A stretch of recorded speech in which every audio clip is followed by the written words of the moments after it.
हमारे व्यस्त जीवन में ईश्वर की आवाज।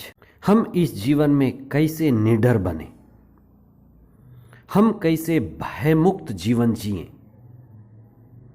हमारे जीवन को बाहरी रूप से गहरी प्रभाव डालने वाली चीज़ों में एक है उपभोग का विज्ञापन। हमें इस तरह के विज्ञापन मिलते रहते हैं। और दूसरा है भोग का बाजार। हम जो विज्ञापन बार बार देखते हैं, हम जो विज्ञापन बार बार सुनते हैं, धीरे धीरे हम उस पर ध्यान देने लगते हैं। हमारा मन और हमारा परिवेश ऐसे बदलने लगता है और हम धीरे धीरे स्वीकार भी कर लेते हैं। ऐसे एक झूठ को बोला जाए तो धीरे धीरे लगता है कि झूठ भी सच हो गया है। 14 अक्टूबर 2022। पहला पाठ इफिसियों के नाम संत पौलुस का पत्र अध्याय 1 पद संख्याएं 11 से 14 तक। संत लूकस का सुसमाचार अध्याय 12 पद संख्याएं 1 से 7 तक। इसलिए जब भी हम कोई विज्ञापन को बार बार देखते हैं या सुनते हैं, उस पर चिंतन करें, कहीं ये हम पर बुरा प्रभाव तो नहीं डाल रहा है। इसी तरह दुनिया की सारी चीज़ें हैं जिनको बार बार देखते सुनते अगर हम अचेतन मन में हैं तो हम झूठ को भी सच मानने लगते हैं और ये चीज़ें हमें गुमराह करती हैं। कई सारे लोग आए दिन लोक लुभावन वाले विज्ञान के शिकार होते हैं और ऐसे विज्ञापन भेजने वाले कंपनी लोगों की संख्या बढ़ती ही जा रही है। ये लुभावने वाले विज्ञापन के पीछे उनका अपना स्वार्थ भरा सिद्धांत छिपा होता है जिसको वे पहले नहीं बताते। आज आप विशेष चिंतन करें कि हम कैसे सही और वास्तविक शिक्षा को जानें, कैसे सही और वास्तविक शिक्षा का पालन करें, धर्मशास्त्र के मर्म को कैसे समझें, पवित्र आत्मा से कैसे जुड़ें। हम धर्मशास्त्र की लगातार साधना करें, हम धर्मशास्त्र का गहन अध्ययन करें, रोज पढ़ें और हमें जिंदगी में लगातार प्रार्थना की ज़रूरत है, सजग और चेतना में होने की ज़रूरत है और प्रभु के प्रकाशना की ज़रूरत है, जिससे हमारे अज्ञानता का अंधकार दूर हो जाए।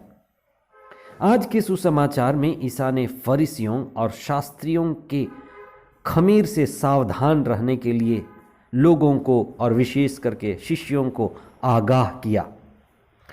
फरीसियों और शास्त्रियों के खमीर का अर्थ है फरीसियों और शास्त्रियों की भ्रमक और गलत सिद्धांत जो जीते थे और उसका जाने अनजाने प्रचार करते थे।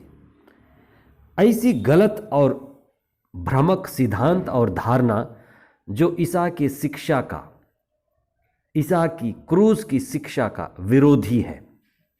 फरीसी और शास्त्री अहंकारी थे। वे स्वयं के अहंकार को तोड़ने और विनम्रता की शिक्षा का पालन नहीं कर पाते थे। फरीसी और शास्त्रियों के प्रति ईसा का आरोप था कि वे पुती हुई कब्र की तरह निर्जीव और अप्रभावी हैं। ईसा ने देखा कि धर्म शिक्षा के नाम पर आधार्मिक शिक्षा दिया जा रहा है।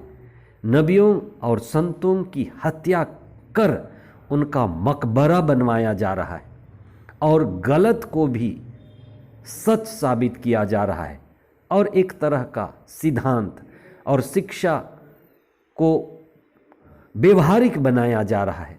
ये आध्यात्म नहीं है।